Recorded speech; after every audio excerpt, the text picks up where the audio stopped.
The chemical difference between the brain of a psychopath and a non-psychopath should not validate these individuals as mentally ill and should not allow them an explanation for their wrongdoings. Imagine a psychopath. Now describe what he or she looks like. It may resemble an intelligent male with a creative mind in his mid-30s. This popular stereotype is not only incorrect but also misleading. According to the New York Times, 1 in 100 kids born today are psychopaths. As psychopathy becomes more prevalent, it's important to understand inside the mind of a psychopath and why they do the things they do and how they become the people they are. While there is much controversy with psychopathy in general, many experts share similar views. Whether these individuals are mentally ill or should receive benefits is constantly the topic of discussion. According to Cambridge Dictionary, a psychopath is a person who has no feeling for other people, does not think about the future, and does not feel bad about anything they have done in the past. The word claims a handful of varying definitions. However, some people see psychopaths simply as determined individuals with bad intentions. Others see them as clinically and mentally sick individuals with twisted minds. What does it truly mean to be a psychopath? The answer varies depending on who you ask. Patricia Milazzo is a social work intern at Nutria High School and has worked at several high schools and in outside clinics with teens and young adults in psychiatry.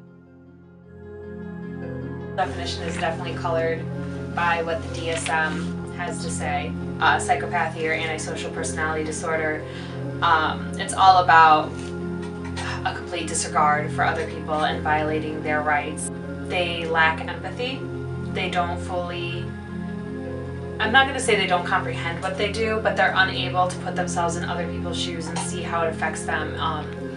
They lie, they cheat, they steal, anything to get ahead and advance their own gains with no thoughts of remorse. Dr. Anna Ivanenko received her PhD and MD and is currently working as a child and adolescent psychiatrist. They're not mentally ill people, but they have a characterological problem. So in a way that they feel no empathy, let's say, for the behaviors that they the crimes that they commit for violation of other people. They're very much con men. They earn people's trust and then they exploit that trust. Matt Phillips graduated with a major in psychology from St. Mary's University and continued studying it for years after. They really don't have feelings like, they don't have remorse, they don't get embarrassed by things, and so because of that, they do things that normal people just wouldn't ordinarily do. Visions, they're very bold in what they do, and they're mean. So yeah, basically someone who violates others' rights with no thought and refuses to conform to social norms as well. There are many theories as to how psychopaths develop into the people they become. Experts often say that a child's home life and family environment have a large effect on the way they develop. Many people say that there are early onset signs of psychopathy that often go unrecognized. We see these trends in psychopaths who became famous for these exact reasons. And there are many different ways they do develop this personality. So some of this is a learned behavior, some of it is probably somewhat inherited traits. Some of this is a very negative early childhood experience. Some of them, it's probably very bad role modeling, right? Yeah. So if they live in the environment when, violating other people's, rights is a norm, then they think it's a norm. Once again, they lie, they cheat, they steal, they're sneaking out of the house, they're abusing drugs at a young age, they don't do well in school because they don't turn in their homework, they're fighting, they are hurting others, they're hurting animals, they're starting fires, all that. And not me personally, but someone in my family who works with kids with special needs, she was stabbed with a pair of scissors by a 6-year-old. Wow. And this was a kid who had already killed the family dog and had killed a couple neighborhood cats and had also set a fire that almost took down the entire house. People are clearly not mentally ill, Right.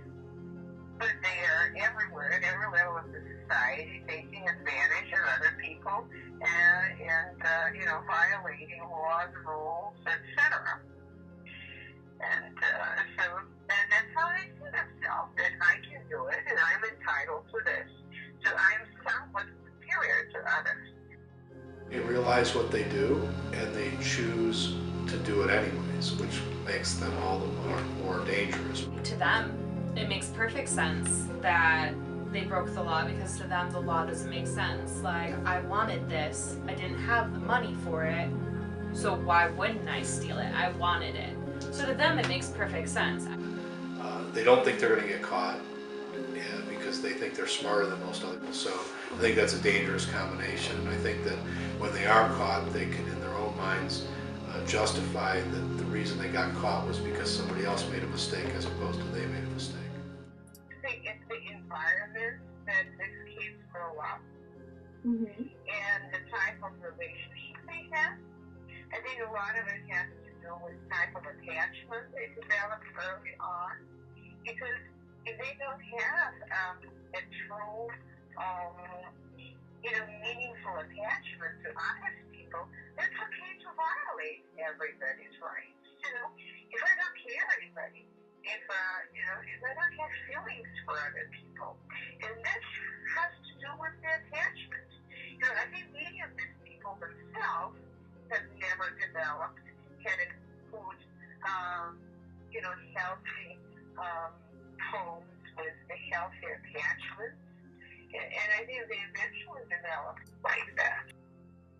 There is a genetic component, because there is that, like when they do studies within families, like you can see a history of Which is interesting, kind of scary. Yeah, it is very scary. You can see a history, like if a man is a psychopath, then it's very likely that their son will be a psychopath, because there's also it's hugely a gendered disorder.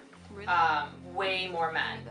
Way more men than women. In the general population, it isn't huge. It's like 1% of the general population, but the rate of men being diagnosed versus women, I'd say it's 5 times. Wow. Yeah, so like for every one woman, there's 5 guys. It's a hugely gendered disorder, and within, they call it like first degree males, there's this huge genetic component. So There are some studies that show that roughly 25 or 30% of the criminal population in jails are psychopaths. Psychopathy is extremely difficult to treat, however, it has been done. Recovery depends on the willingness of the patient and the severity of the situation. it's the most difficult one to treat, because like one of the main agents of change in therapy is the relationship that the social worker or the therapist and the client form. And so people with ASPD, they don't form those relationships, and sometimes when they're hospitalized, they express interest in being rehabilitated and things like that, but that's because they're outside their normal environment. Once they're back in a normal environment, it's very easy for them to revert back. After conducting the interviews, I learned a range of knowledge about not only psychopaths, but psychology in general. There is much interesting scientific research and studies about the topic, what it really means to be psychotic, how exactly it forms within a person, how it influences their actions, and is influenced by their actions. Although I still strongly believe that psychopathy is not a mental illness, I now see the opposing side of the argument. Relating the two helped to inform my research. I learned not only the science behind the differences in our brain makeup, but also how our childhood environment is a vital part of our development. Hearing from several individuals made the topic more interesting, since each individual had a very set opinion. If I were to do it again, I would attempt to arrange several more interviews as well.